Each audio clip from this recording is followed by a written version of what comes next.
हम में से सब लोग ही परेशान होते हैं जब हमारी आईब्रोज़ जंगल की तरह बढ़ जाती हैं और हम इसको बना नहीं पाते खुद से और सैलून ही जाना पड़ता है। सो आज घर बैठे मैं आप लोगों को आईब्रोज़ बनाना सिखाऊंगी। So hello my YouTube family, welcome back to Habiba Chaudhary YouTube channel. I hope आप सब ठीक होंगे, खैरियत से होंगे।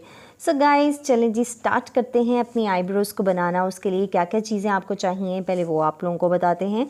सो इस तरह से मैं तो साथ के साथ अपनी आईब्रोज़ नीट करती रहती हूँ, तो मेरे बाल आईब्रोज़ पे इतने ज़्यादा नहीं आते। सो आईब्रो बनाने के लिए आप लोगों को पहले तो इंडियन थ्रेड लेना है। बहुत बारीक थ्रेड होता है, सिंपल थ्रेड से हम आईब्रोज़ नहीं बना सकते, ये थ्रेडिंग के लिए थ्रेड होता है।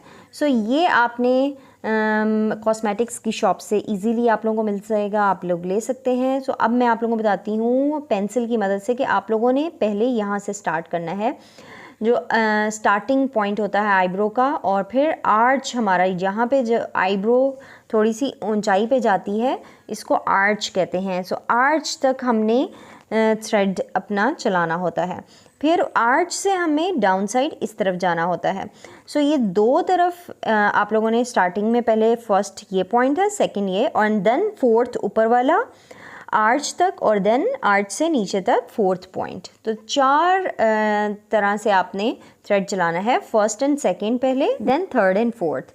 सो इस तरह से आपने थ्रेड ले लेना है, उसको कट कर लेना है और एक साइड पे आपने नॉट दे देनी है, और आप इसको ट्विस्ट करना है 7 टाइम।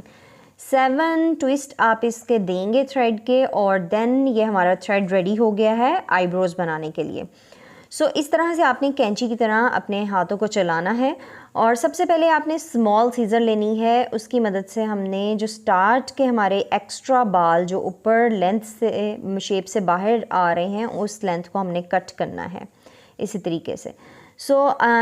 मेरी एक आईब्रोज़ के तो कट होते हैं, दूसरी के इतने नहीं होते, उसमें थोड़ा सा डिफरेंस है नेचुरली शुरू से।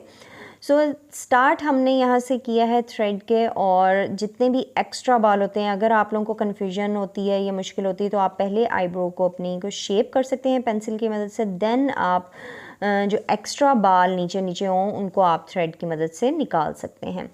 ये मैंने आर्च पे मेरे थोड़े से बाल एक्स्ट्रा थे, वहाँ से मैं निकाल रही हूँ। तो आपने आर्च बहुत अच्छे से बनाना है। अगर तो आपके पास कोई और है तो आप उनकी मदद से अपनी आईब्रो को ऊपर की तरफ स्ट्रेच कर सकते हैं। देन आप जब भी थ्रेडिंग करेंगे तो आपके हेयर्स बहुत इजीली निकल जाएंगे और कोई कट वगैरह भी नहीं लगेगा।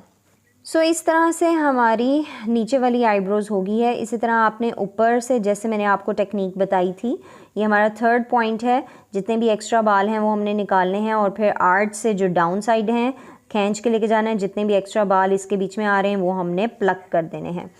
इस तरह से हमारी एक आईब्रो बन गई है। सेकंड जो हमारी दूसरी आईब्रो है वो भी एज़ इट इज़ इसी तरह बनानी है, और दूसरी भी मैंने बना ली है। इस तरह से एक्स्ट्रा जितने भी बाल होते हैं ना वो आपके निकल जाते हैं, और एंड में आपने दरमियान में जितने भी बाल हैं वो आपने इस तरह से निकाल लेने हैं थ्रेड की मदद से। इस तरह से नीट हो जाती है। आप इजीली घर बैठे अपनी आईब्रोज़ को बना सकते हैं। उसके बाद आप शेप करें और देखें कितनी परफेक्ट आईब्रो बनती है, और बहुत ही अच्छी प्रोफेशनल, जैसे आप सैलून वगैरह से बनवाते हैं बिल्कुल उसी तरह। स्पूली ब्रश से हम इसको थोड़ा सा मर्ज करेंगे तो हमारा शेड जो है ना वो मर्ज हो जाएगा पूरी आईब्रो में, और बहुत ही नेचुरल सी आईब्रो लगेगी, जैसे हमने पेंसिल नहीं की हुई, ऑलरेडी हमारी आईब्रो ऐसी ही है। गाइज़ कोई भी काम मुश्किल नहीं होता, जस्ट प्रैक्टिस मांगती है हर चीज़। तो थोड़ी सी आप प्रैक्टिस करते हैं ना तो आप बिल्कुल परफेक्ट होते जाते हैं। इसी तरह से आप भी आईब्रोज़ बना सकते हैं अपनी खुद से। आई होप आप लोगों को आज की वीडियो बहुत अच्छी लगी होगी। वीडियो को लाइक करिएगा, चैनल को ज़रूर सब्सक्राइब करें, बेल के आइकन को ज़रूर प्रेस करें।